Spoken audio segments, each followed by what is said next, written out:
Hubungan spesial Panembahan Juminah dengan Sultan Agung, paman sekaligus ayah tiri. Setelah Retno Dumilah dipersunting Panembahan Senopati, rakyat Madiun berharap keturunan sang ratu bakal menjadi Raja Mataram selanjutnya. Namun harapan itu pupus. Panembahan Senopati lebih memilih Raden Mas Jolang, putra dari permaisurinya yang berasal dari Pati sebagai penerus tahta kerajaan Mataram Islam selanjutnya. Panembahan Senopati dan Retno Dumilah memiliki beberapa putra. Salah satunya Raden Mas Bagus yang sempat digadang-gadang sebagai putra mahkota.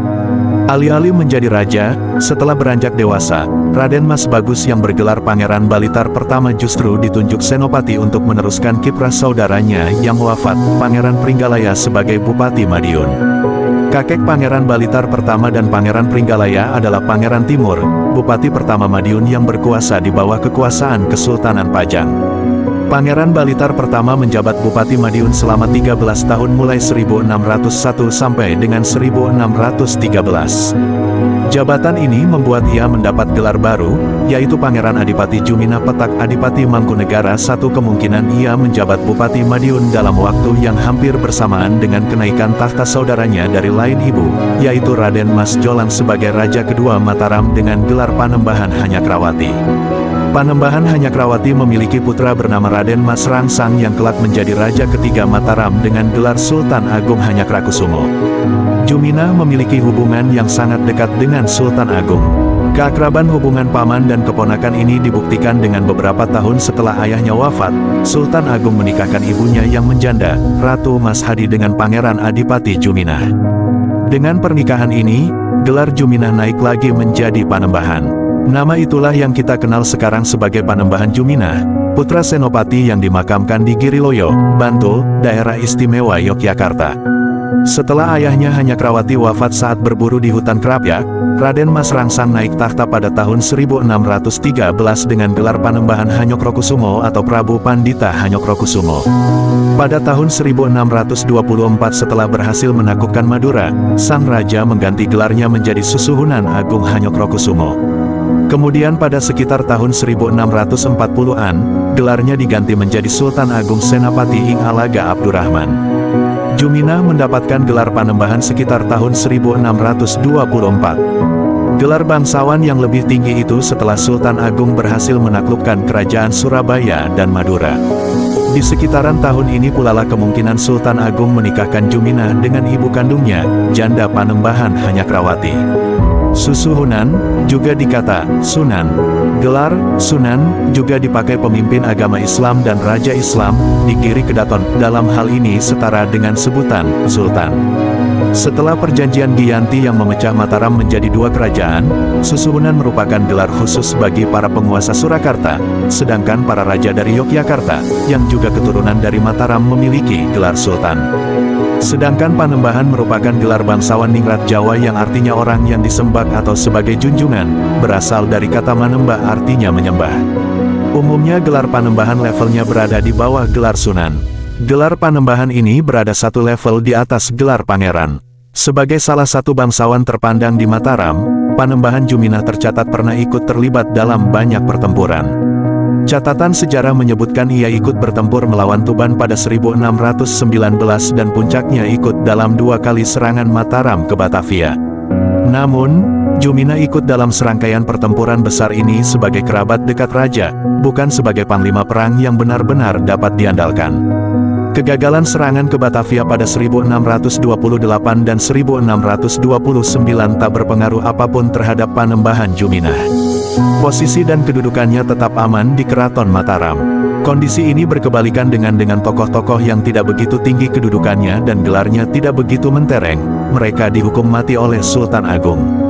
Nyawa Juminah terjamin aman, karena pada tahun-tahun ini ia adalah paman sekaligus ayah tiri Sultan Agung. Dari pernikahannya dengan Ratu Mas Hadi, ibu Sultan Agung, Panembahan Juminah menurunkan beberapa putra-putri. Di antaranya Raden Ayu Jurumayem, Pangeran Adipati Balitar, Raden Haryo Suroloyo dan Raden Ayu Kajoran. Pangeran Adipati Balitar menurunkan Pangeran Balitar Tumapel ketiga yang dimakamkan di Makam Kuno Kuncen, Kota Madiun. Raden Ayu Kajoran menikah dengan Pangeran Kajoran dan menurunkan putri yang kelak menjadi istri Sunan Amangkurat pertama dan menurunkan Sunan Pakubuwana pertama Pangeran Puger. Ratu Mas Hadi bukan orang sembarangan. Terlahir dengan nama Bendoro Raden Ajeng Diabanowati, ia merupakan Canggas Sunan Kalijaga dan cucu Raja Kesultanan Pajang Sultan Hadiwijaya Joko Tingkir dari putranya yang paling terkenal yaitu Pangeran Benowo. Masih dari silsilah ini, cucu Panembahan Juminah dan Ratu Mas Hadi yaitu Pangeran Balitar Tumapel ketiga kemudian menurunkan Pangeran Arya Blitar keempat yang dimakamkan di Astana Nitikan Yogyakarta. Pangeran Arya Blitar keempat kemudian menurunkan Ratu Mas Blitar, Raden Ayu Puger, Kanjeng Ratu Pakubuwono Permaisuri Sunan Pakubuwono I. Dari pernikahannya dengan Pakubuwono I, Raden Ayu Puger atau Ratu Mas Blitar memiliki beberapa putra, yang paling terkenal adalah Amangkurat keempat dan Pangeran Blitar, pemberontak Mataram yang wafat di Malang pada 1721. Juminah, paman sekaligus ayah tiri itu benar-benar adalah penasehat sekaligus orang yang paling dipercaya Sultan Agung. Sebagai susuhunan pertama Mataram, Sultan Agung ingin jika dirinya wafat dimakamkan di atas bukit, sama seperti wali-wali Allah yang memiliki pengaruh spiritual. Sejak zaman Hindu Jawa, kebiasaan mengkebumikan jenazah di atas bukit telah dilakukan untuk melestarikan pengaruh spiritual. Sultan Agung ingin, dirinya dan keturunannya kelak dimakamkan di atas bukit yang tinggi.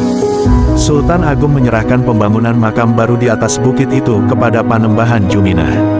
Makam raja di bukit yang tinggi mulai dibangun pada tahun 1629 sampai tahun 1630 dengan dipimpin Juminah yang saat itu sudah berusia lanjut. Sebagai susuhunan pertama Mataram, Sultan Agung ingin agar makam yang besar ini nantinya bisa menjadi bangunan mercusuar dinasti Mataram Islam, sekaligus bangunan untuk memulihkan kewibawaannya yang hilang akibat kegagalan serangan Mataram ke Batavia. Kabar menyedihkan datang saat tengah berlangsung pembangunan makam tinggi di atas bukit, Panembahan Juminah meninggal dunia. Sebagai bentuk penghormatan, Sultan Agung memerintahkan agar jasad sang paman sekaligus ayah tiri itu dimakamkan di makam yang tengah dibangun di atas bukit tersebut.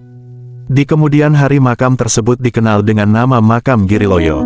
Makam Giriloyo juga menyimpan jasad Ratu Mas Hadi, ibu Sultan Agung. Sebagai bentuk penghormatan, Sultan Agung memakamkan ibunda tercintanya di Makam Giriloyo berdampingan dengan suami keduanya yaitu Panembahan Juminah. Makam Panembahan Juminah dan Ratu Mas Hadi berada di satu lokasi. Sedangkan suami pertama Ratu Mas Hadi yakni Panembahan Hanyakrawati, dimakamkan di makam Raja-Raja Mataram di Kota Gede, berada satu lokasi dengan makam Raja pertama Mataram Islam Panembahan Senopati. Wafatnya Panembahan Juminah mengakibatkan perubahan penting dalam rencana Sultan Agung. Pertama, ia kecewa karena bukan dirinya yang pertama kali dimakamkan di tempat yang terhormat ini.